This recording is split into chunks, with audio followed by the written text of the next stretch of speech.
Hi friends, புது கிராம சமையல். இன்றைக்கி நம்ம ரேஷன் பருப்பு சேர்த்து நம்ம முருங்கைக்கீரை போட்டு வடை செய்ய போகிறோம். அதுக்காக ரேஷன் பருப்பு ஒரு 200 கிராம் எடுத்துருக்குறோம். இது ஒரு 50 கிராம் வந்து பச்சை பயிர் உடச்சிருக்குறோம்ல, அந்த பருப்பு எடுத்துருக்குறோம். பாசி பருப்பு இது ரெண்டும் சேர்த்து 1/4 கிலோ அளவுக்கு எடுத்துருக்குறோம். இதை மிக்ஸ் பண்ணி விட்டுட்டு வாஷ் பண்ணிவிட்டு ஊற வச்சுக்கலாம். இதோட முருங்கைக்கீரை சேர்த்து செய்ய போகிறோம். முருங்கைக்கீரை வடை இப்போ 2 டைம் வாஷ் பண்ணிவிட்டு ஊற வச்சிட்டோம். இது ஊறட்டும். அது வரைக்கும் நம்ம வடைக்கு தேவையானது ரெடி பண்ணிக்கலாம். இப்போ முருங்கைக்கீரை பாருங்கள், இந்த அளவுக்கு ஒரு கைப்பிடி அளவுக்கு எடுத்துருக்குறோம். இதை க்ளீன் பண்ணிக்கலாம். வடைக்கு ஒரு கட்டி பூண்டு எடுத்துருக்குறோம். இந்த அளவுக்கு இஞ்சி எடுத்துருக்குறோம். வெங்காயம் 200 கிராம் எடுத்துருக்குறோம். பச்சை மிளகா 4, வரமிளகா 4, கருவேப்பிலை கொஞ்சம் எடுத்துருக்குறோம். இதெல்லாம் க்ளீன் பண்ணிவிட்டு வந்துடலாம். இந்த வெங்காயம் உளிச்சிட்டோம். இதெல்லாம் வாஷ் பண்ணிவிட்டு நம்ம கட் பண்ணிக்கலாம். இஞ்சி பூண்டு க்ளீன் பண்ணியாச்சு. இதையும் நம்ம தட்டிக்கலாம். இதெல்லாம் கட் பண்ணிவிட்டு வந்துடலாம் வாங்க. முருங்கைக்கீரை இந்த மாதிரி க்ளீன் பண்ணி எடுத்துட்டோம். இதையும் நம்ம வாஷ் பண்ணிக்கலாம். பருப்பை நம்ம மிக்சியில் போட்டு அரைச்சிக்கலாம். கொஞ்சம் குறப்பாக அரைச்சோம்னா போதும், ரொம்ப நைஸாக அரைக்க வேணாம். நம்ம வடைப்பருப்பை இந்தளவுக்கு குறப்பாக அரைச்சிக்கிட்டோம். இப்போ முருங்கைக்கீரையை இதை வாஷ் பண்ணி வச்சுருக்குறோம். இதை சேர்த்துக்கலாம்.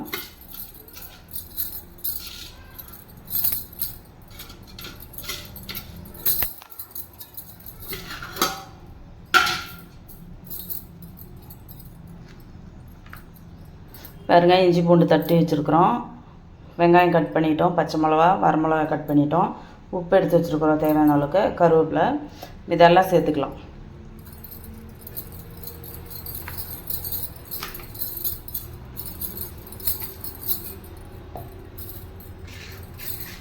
சோம்பு ஒரு 1/2 ஸ்பூன் சேர்த்துக்கலாம்.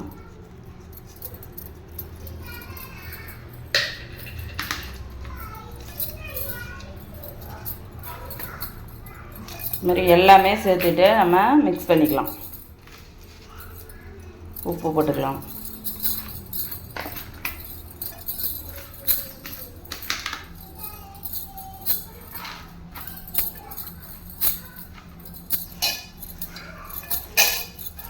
இந்த மாதிரி எல்லாம் சேர்த்துட்டு நல்லா பிசைஞ்சிக்கலாம்.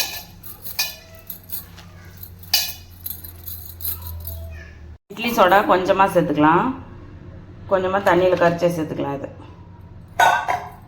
இந்த மாதிரி எல்லாமே நல்லா மிக்ஸ் பண்ணி வச்சிட்டோம். இப்போ வந்து கடாய் வந்து அடுப்பில் வச்சு சூடாகிடுச்சு. நம்ம எண்ணெய் சேர்த்துக்கலாம்.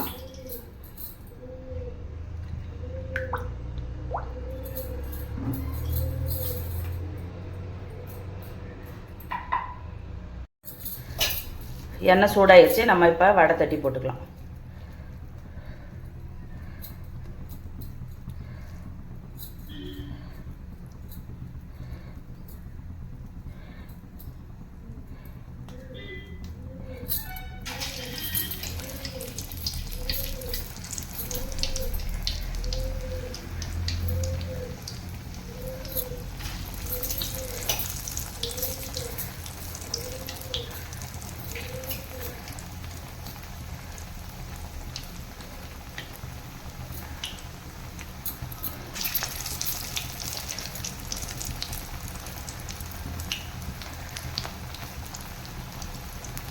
முருங்கைக்கீரை நம்ம உடம்புக்கு நல்லது. இரும்பு சத்து, இந்த மாதிரி எல்லா சத்துக்களும் இருக்கிற ஒரு கீரை.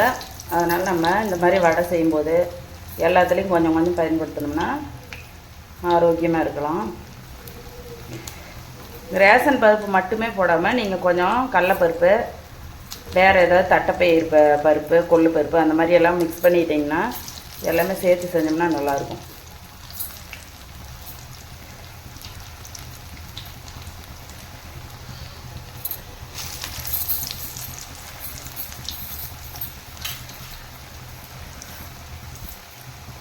ஒரு பக்கம் செவந்துருச்சு. நம்ம திருப்பி போட்டுக்கலாம்.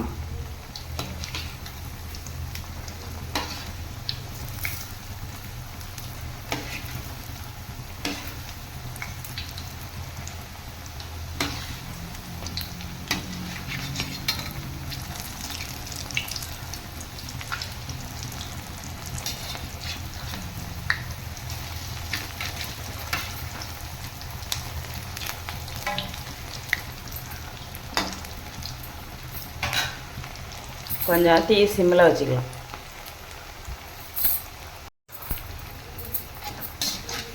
நம்மளோட வடை ரெடி ஆயிடுச்சு, நம்ம எடுத்துக்கலாம்.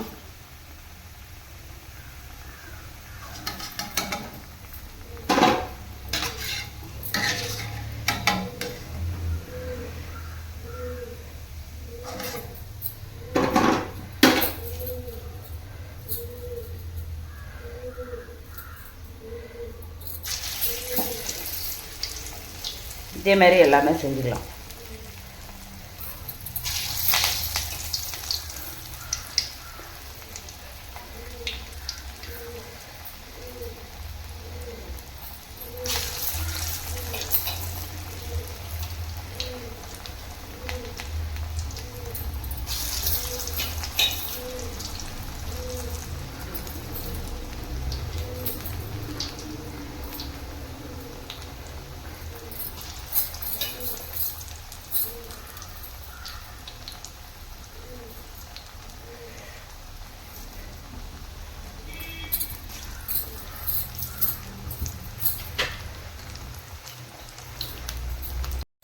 நாம் செஞ்ச முருங்கைக்கீரை வடை வந்து ரெடி ஆயிடுச்சு. நம்ம இப்போ சாப்பிட்டு பார்க்கலாம். பாருங்கள், உள்ளேயும் நல்லா வெந்துருச்சு.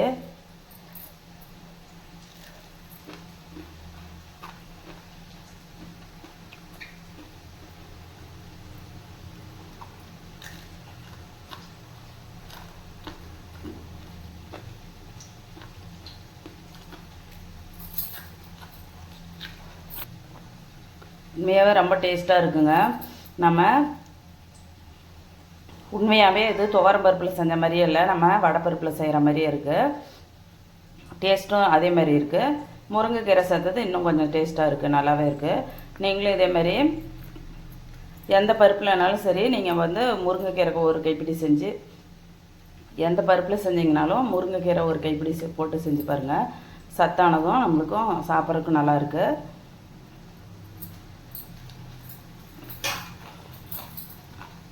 நான் செஞ்ச முருங்கைக்கீரை வடை ரெசிபி உங்களுக்கு பிடிச்சிருந்துச்சுன்னா என்னோடய சேனல் சப்ஸ்கிரைப் பண்ணுங்கள், லைக் பண்ணுங்கள், உங்கள் சொந்தங்களுக்கு ஷேர் பண்ணுங்கள். நன்றி. நாளைக்கு வேறு ஒரு ரெசிபியோடு வரேன்.